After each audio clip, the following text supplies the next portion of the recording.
Ciao da Marmitte Trek. Oggi vi facciamo vedere il nostro stile da bivacco. Vediamo.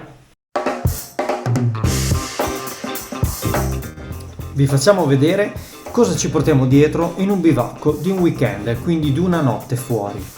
Le cose essenziali che nello zaino ci devono essere sempre sono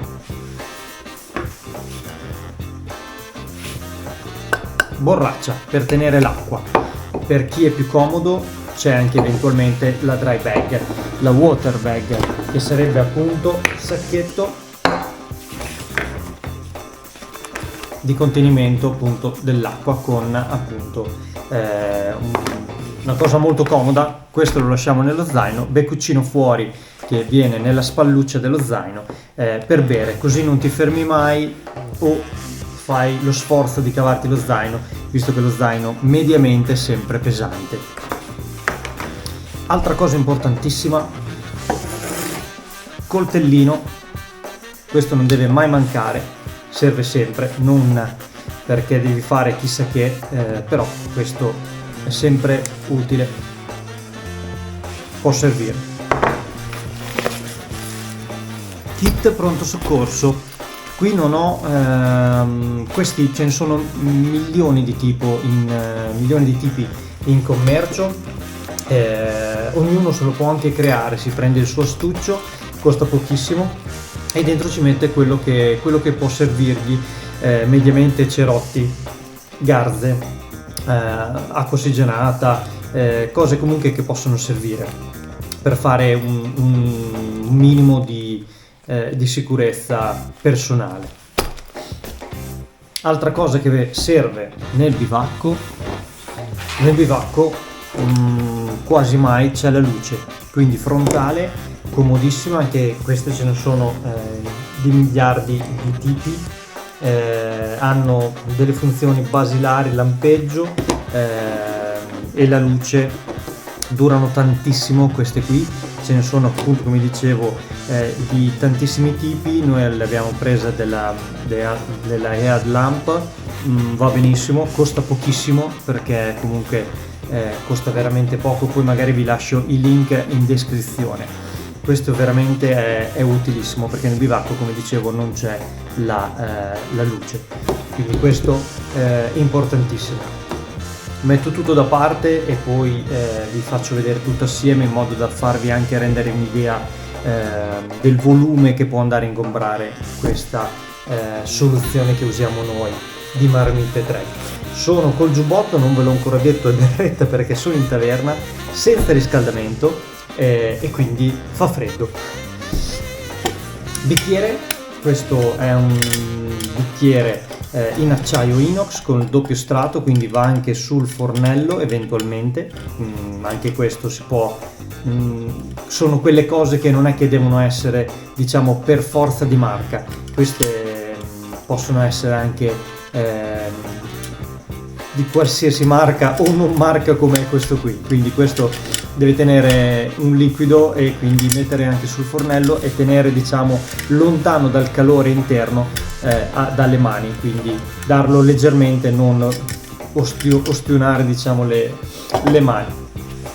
Gavettina, anche queste miliardi di tipi ce ne sono. La nostra gavetta, una delle nostre gavette, qui ve ne faccio vedere una, è in titanio, così diciamo che la soluzione migliore è perché pesa poco. Questa è veramente piccola, 12 cm x 7 di altezza, va bene per 2 persone, per fare proprio un risotto, polenta, abbiamo fatto anche la polenta, è ottima. L'abbiamo sempre usata solamente sul fornello, però in teoria va anche sul fuoco, mai provata, però sempre sul fornello. All'interno ci sta comodamente il fornello che usiamo noi, che anche di quelli ne abbiamo diversi tipi. Oggi ve ne facciamo vedere solo uno, poi magari possiamo fare anche prossimamente un video dedicato a questo. Ci sta dentro il fornello che vi faccio già vedere, così magari vi faccio vedere anche la soluzione. Spostiamo leggermente, questo è il nostro fornello, ha un paravento, come si può notare per tutta la, diciamo, la circonferenza del fornello. Si apre tranquillamente in questo modo.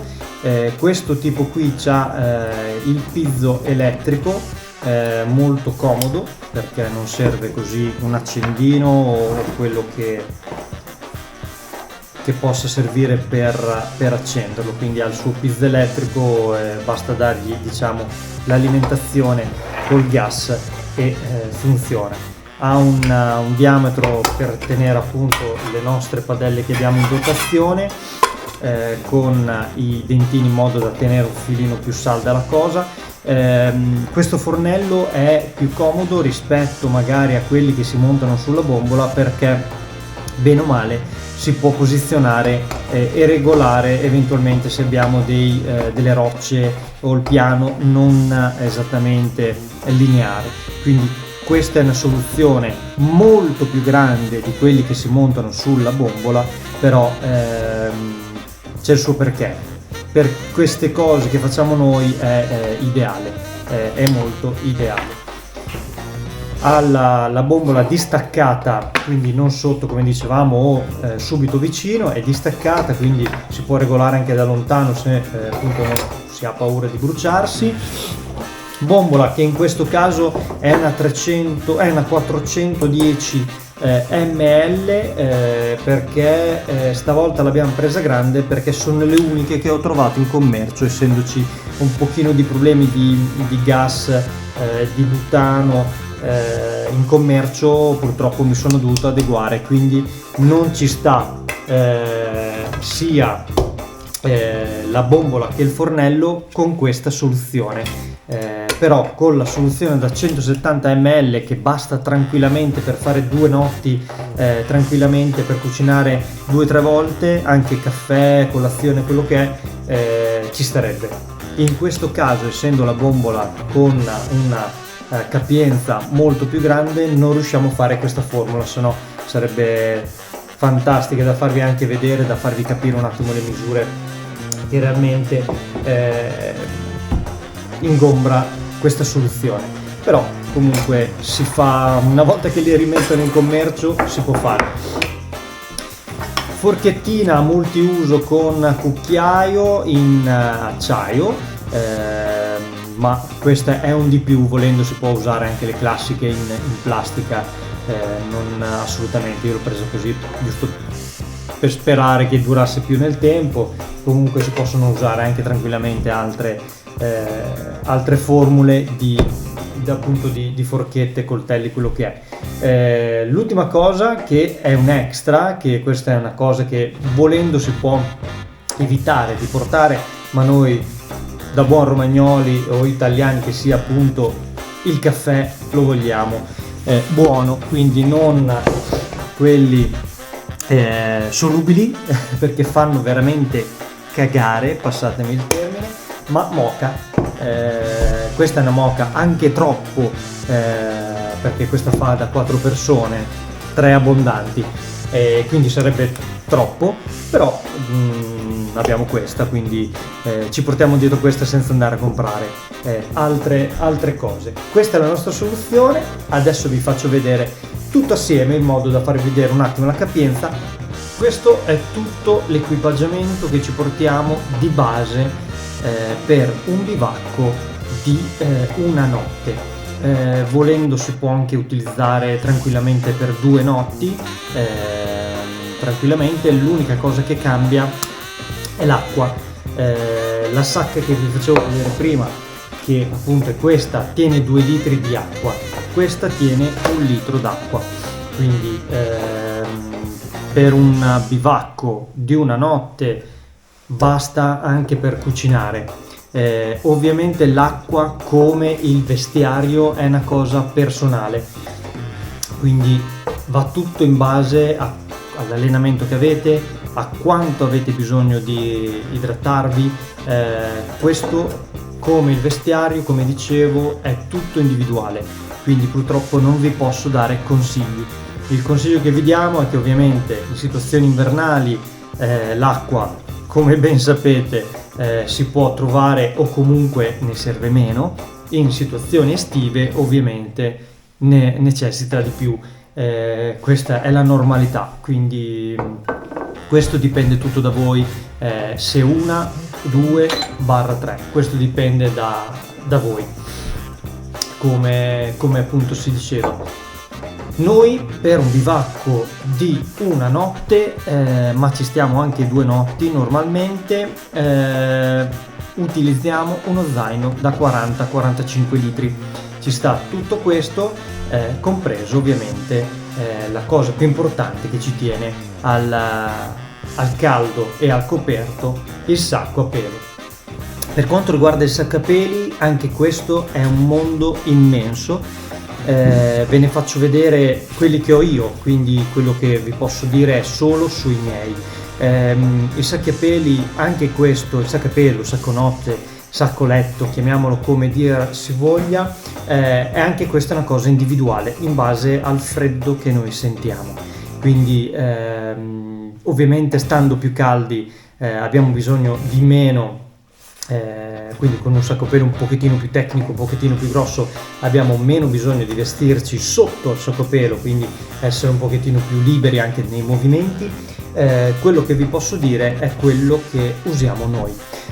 Normalmente in un bivacco, una struttura non dove ci sono appunto persone, quindi personale tipo un rifugio, non si sa mai se ci sono dei letti, se c'è il materasso, se si dorme per terra, sul tavolo, sulla panchina, quindi noi di base ci portiamo sempre un telo da mettere sotto, giusto da separarci dal terreno.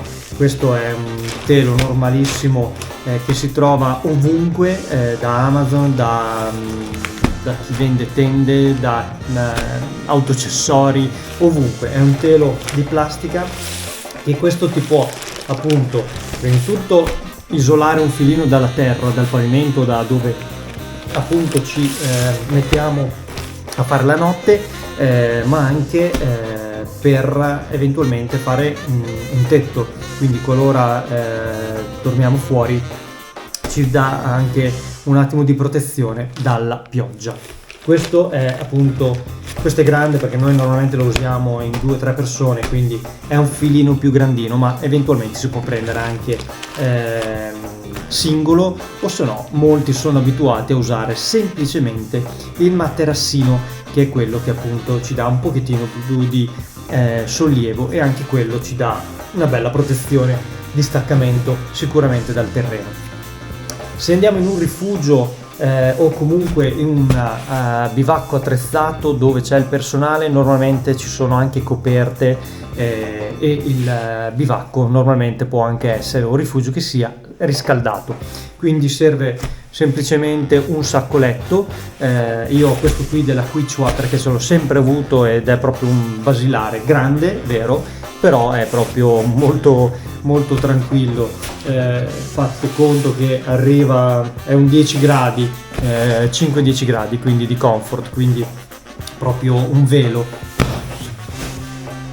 Altro, passiamo invece un pochettino più tecnico, e si vede già nelle misure che siamo notevolmente molto più rimpiccioliti. È un ferrino Lightech, molto molto molto valido, è quello che uso più in assoluto. Questo come comfort siamo nei -2, quindi vi faccio vedere l'etichetta, -2 gradi di comfort. Misure sono veramente piccole, minime, perché sono 30 x 15, quindi veramente molto piccolo, nello zaino è fantastico, e questo è quello che utilizzo di più.